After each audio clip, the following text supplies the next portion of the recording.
ఎట్లా నడుస్తుందన్న కాంగ్రెస్ పార్టీ అంటే ఒక కాంగ్రెస్ పార్టీగా కాకుండా నార్మల్ ఒక వ్యక్తిగా చెప్పండి, కాంగ్రెస్ పార్టీ వల్ల నిజంగా రాష్ట్ర ప్రజలు సంతోషంగా ఉన్నారా? కాంగ్రెస్ పార్టీ ఏదైతే సుభిక్షంగా తెలంగాణ ప్రజలు ఉన్నారు, ఎక్కడ ఆత్మహత్యలు లేకుండా సుఖ సంతోషాలతో గౌరవనీయులైనటువంటి రేవంత్ రెడ్డి గారి సారథ్యంలో తెలంగాణ ప్రజలు చాలా హ్యాపీగా ఉన్నారు. తెలంగాణలో ప్రజలంతా హ్యాపీగా ఉండడానికి చక్కటి ఉదాహరణ ఏంటంటే ఈ తెలంగాణలో మన పంట మన చేతికి రావడమే చక్కటి ఉదాహరణ. ఓకే, తెలంగాణలో అత్యధికమైనటువంటి మొక్కజొన్న కానీ వరి కానీ అత్యధికమైన పంట పండించినటువంటి చరిత్ర రేవంత్ రెడ్డి గారు వచ్చినాక వారికి రైతులకు ఏదైతే హామీ ఇచ్చిండో ఆనాడు హామీ ఇయ్యలేదు. కానీ ఈనాడు వచ్చినాక గవర్నమెంట్ వచ్చినాక మీకు 500 రూపాయలు బోనస్ ఇవ్వడం, ఆ బోనస్ను ఉత్తేజంగా అంటే ఒక రైతు ఒకప్పుడు మక్కలు ఒక ఎకరానికి 20 నుండి 20 క్వింటాలు 25 క్వింటాలు అంటే పెద్ద గొప్ప. అది నీళ్లున్న పర్సన్ అయితే, ఇక్కడ బోరుండి నీళ్లున్న పర్సన్ అయితే 20 నుండి 25 ఎకరాలు నడిస్తే పెద్ద గొప్ప. మరి ఇక్కడ ఇప్పుడు 1 ఎకరాకు 50 క్వింటాల పైన వచ్చింది. 50 క్వింటాల పైన వచ్చింది. రైతే రాజ్యుడు కదా. అట్లాంటి రైతును రాజును చేయాలనే ఆలోచన సంకల్పం మా ముఖ్యమంత్రి గారికి ఉంది కాబట్టి ఆ పంటనే చక్కటి ఉదాహరణ ఈ ప్రతిపక్షాలకు చెంపగొట్టినట్లు చూపించిందని నేను తెలియజేస్తున్నాను. ఎందుకంటే ఇప్పుడు 50 క్వింటాలకు బోనస్ 500 రూపాయలు ఇంటూ ఎంత అవుతుంది? 1,00,000 రూపాయలు వాళ్ళకు మనం సబ్సిడీ ఇస్తున్నట్లు కదా. అదనంగా అందరికి అందుతుందా బోనస్? అందరికి అందుతుంది. ఏ ఒక్క రైతును వదిలిపెట్టేది లేదు. ఏ రైతు ఎంత పంట పండించిండో దగ్గరుండి మార్కెట్ చైర్మన్లకు కానీ మిగతా ఎమ్మెల్యేలకు కానీ ఎవరైతే కాంగ్రెస్ పార్టీ నాయకులు ఉన్నారో కానీ మిగతా వారికి అధికారులకు కానీ దగ్గరుండి గుడక అది వారి తడిసిన గుడక ధాన్యం తడిసిన గుడక తీసుకోండి అని చెప్పేసి లాస్ట్ కొనగింజ వరకు గుడక కొనాలి అని చెప్పేసి గౌరవ ముఖ్యమంత్రి గారు చెప్పిండ్రు. కాబట్టి ఈనాడు సుభిక్షంగా తెలంగాణ రాష్ట్రం ఉందని చక్కని ఉదాహరణనే ఈరోజు తెలియజేసింది. లేకపోతే ఇప్పుడు మాట్లాడుతున్నటువంటి ప్రతిపక్షాలు మేము నిధులు తెచ్చినామన్నటువంటి ప్రతిపక్షాలు మాట్లాడినటువంటి ఆనాడు ఎందుకు పంటలు వండలే? నీళ్ళు తెచ్చిన వాళ్ళు కనీసానికి 15 క్వింటాలు పండించని స్థితిలో ఉన్నాడు రైతు. ఈరోజు ఒక 50 క్వింటాలు పండిస్తున్నాడంటే ఎంత ఆశ్చర్యంగా అనుకోవాలి.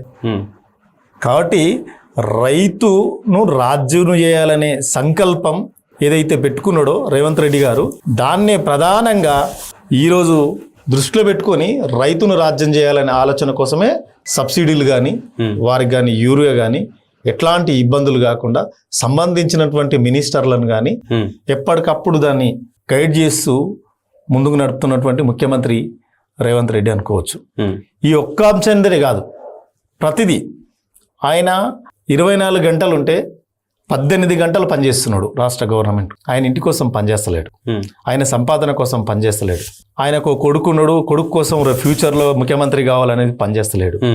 ఇక్కడ తెలంగాణలో మరో రాజశేఖర్ రెడ్డిని నేను మరిపియగలగాలి, మరో రాజశేఖర్ రెడ్డి గారిని నేను మరిపియగలగాలి.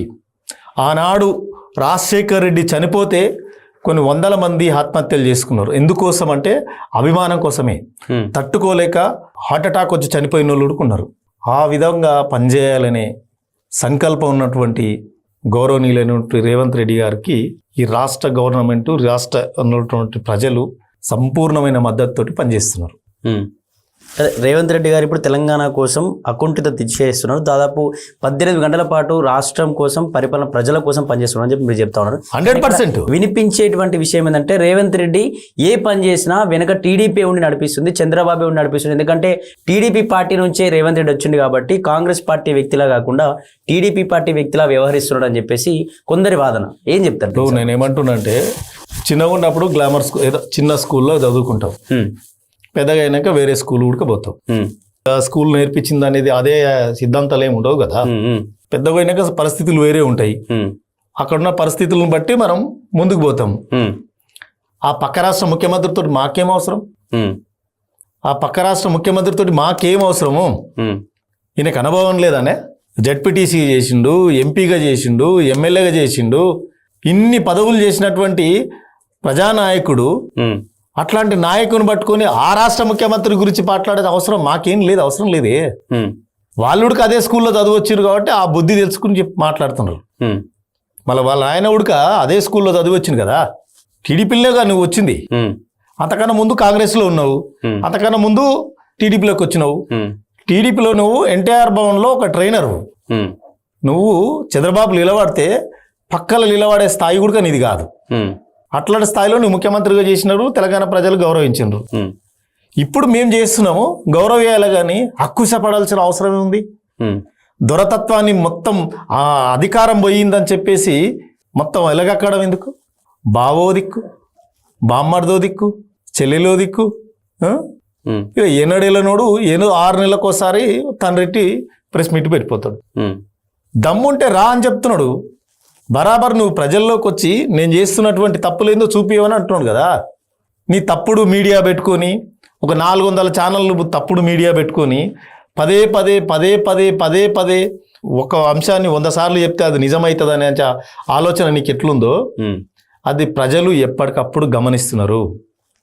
నీ తప్పులను నీవు చేసే సోషల్ మీడియా ఎప్పటికప్పుడును ప్రజలు గమనిస్తున్నారు. మరో 5 సంవత్సరాలు గౌరవనీయులైనటువంటి ముఖ్యమంత్రిగా మళ్ళొక్కసారి ఈ 10 సంవత్సరాలు మాత్రం రేవంత్ రెడ్డి గారు ముఖ్యమంత్రిగా ఉంటారు.